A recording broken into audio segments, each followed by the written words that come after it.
कल्पना कीजिए रात का गहरा अंधेरा है। चारों तरफ सन्नाटा फैला हुआ है। शमशान घाट में जलती हुई चिताओं की लपटें उठ रही हैं और उन्हीं के बीच एक व्यक्ति बैठा है जिसके शरीर पर राख लगी है, हाथ में खोपड़ी है और चेहरे पर अजीब सी शांति है। लोग उसे अघोरी कहते हैं। लेकिन क्या अघोरी सच में खतरनाक होते हैं या वो भगवान शिव के सबसे करीब होते हैं? क्या अघोरी सच में भूत प्रेत से बात करते हैं? और सबसे बड़ा सवाल, अघोरी और भगवान शिव का असली संबंध क्या है? अघोरी शब्द का मतलब होता है जो घोर यानी भयानक नहीं है, यानी जो किसी भी चीज को अच्छा या बुरा नहीं मानता। अघोरी हर उस डर, हर उस मोह और हर उस भ्रम से ऊपर उठ चुका होता है जिससे आम इंसान बंधा होता है।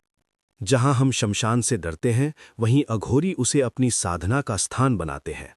जहां हम मौत को अंत मानते हैं, वहीं अघोरी उसे एक नई शुरुआत मानते हैं। भगवान शिव को अघोर भी कहा जाता है, यानी जो किसी से भेदभाव नहीं करते। शिव शमशान में निवास करते हैं। शिव अपने शरीर पर भस्म लगाते हैं। शिव भूत प्रेतों के स्वामी माने जाते हैं और अघोरी उसी मार्ग पर चलते हैं।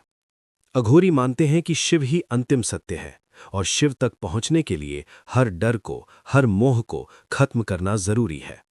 इसलिए अघोरी शमशान में साधना करते हैं, क्योंकि शमशान वो स्थान है जहां ना कोई अमीर होता है, ना गरीब, ना कोई सुंदर होता है, ना कुरूप।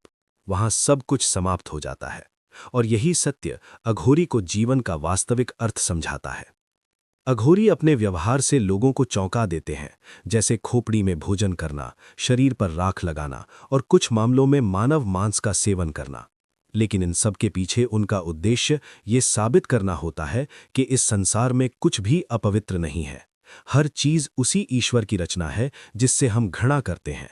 उसी को स्वीकार करके अघोरी अपने मन से डर, घृणा और मोह को समाप्त करते हैं। लोगों में ये धारणा है कि अघोरी खतरनाक होते हैं, लेकिन सच्चाई ये है कि अघोरी कभी भी किसी सामान्य व्यक्ति को नुकसान नहीं पहुंचाते। वे अपने साधना में लीन रहते हैं। उन्हें न धन की इच्छा होती है, न प्रसिद्धि की। उनका एकमात्र लक्ष्य मोक्ष प्राप्त करना होता है। कई लोग मानते हैं कि अघोरी के पास अलौकिक शक्तियां होती हैं, और कुछ हद तक ये सही भी है, क्योंकि कठोर साधना और तपस्या के कारण वे अपने मन और शरीर पर ऐसा नियंत्रण पा लेते हैं जो आम इंसान के लिए संभव नहीं होता। लेकिन ये कोई जादू नहीं, बल्कि वर्षों की साधना का परिणाम होता है। अघोरी हमें सिखाते हैं कि जिस चीज से हम सबसे ज्यादा डरते हैं, वही हमारी सबसे बड़ी कमजोरी होती है।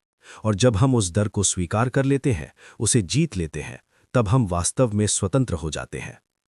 अघोरी का अंतिम लक्ष्य न शक्ति है, न चमत्कार, न प्रसिद्धि, बल्कि उनका लक्ष्य है भगवान शिव में विलीन हो जाना।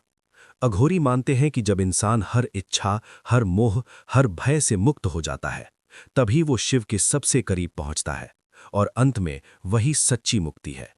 इसलिए अघोरी कोई डरावने या रहस्यमयी लोग नहीं, बल्कि वो साधक है जो जीवन और मृत्यु के सबसे बड़े सत्य को समझने की कोशिश कर रहे हैं और एक ऐसे मार्ग पर चल रहे हैं जहां अंत में केवल एक ही चीज मिलती है, सच्ची आजादी और भगवान शिव का अनुभव।